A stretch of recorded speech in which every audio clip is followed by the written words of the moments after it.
ดีค่ะ หนูชื่อเด็กหญิงศิลสุภาคำพุทธชื่อเล่นชื่อออเวมาจากโรงเรียนพุทธิโสพลวันนี้จะมากล่าวบทศีล8พร้อมคำแปลค่ะปานาติปาตาเวรมณีสิกขาปะทังสมาธิยามิข้าพเจ้าขอสมาทานซึ่งสิกขาบทคืองดเว้นจากการทำสัตว์ให้ตกล่วงไป 2. ทินนาทานาเวรมณีสิกขาปะทังสมาธิยามิข้าพเจ้าขอสมาทานซึ่งสิกขาบทคืองดเว้นจากการถือเอาของที่เจ้าของเขาไม่ได้ให้ด้วยอาการแห่งขโมย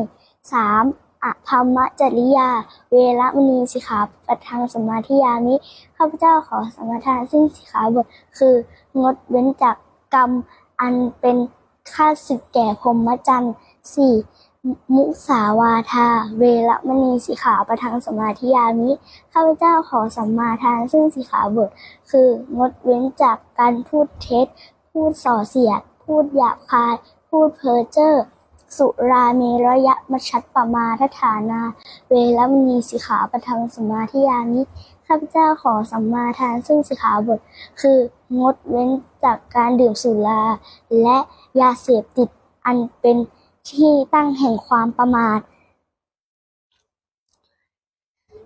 วิกาละโภชนาเวรมณีสิกขาปะทังสมาธิยามิข้าพเจ้าขอสมาทานซึ่งสิกขาบทคือ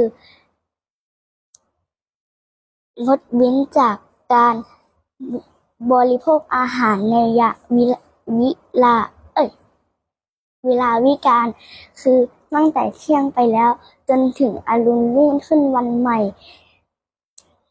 นัจจะคีตะวาทิตะวิสุกะนัสสนะมาลาคันทะวิเลปนะทารณะวิภู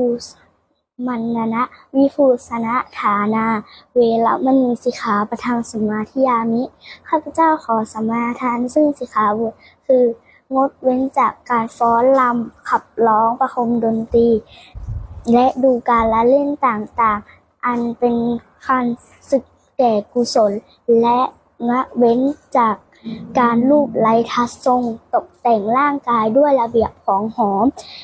อุจจาสยนะมหาสยนาเวรมณีสิกขาปะทังสมาธิยามิข้าพเจ้าขอสมาทานสิกขาบทคืองดเว้นจากนอนบนที่นอนสูงสาธุ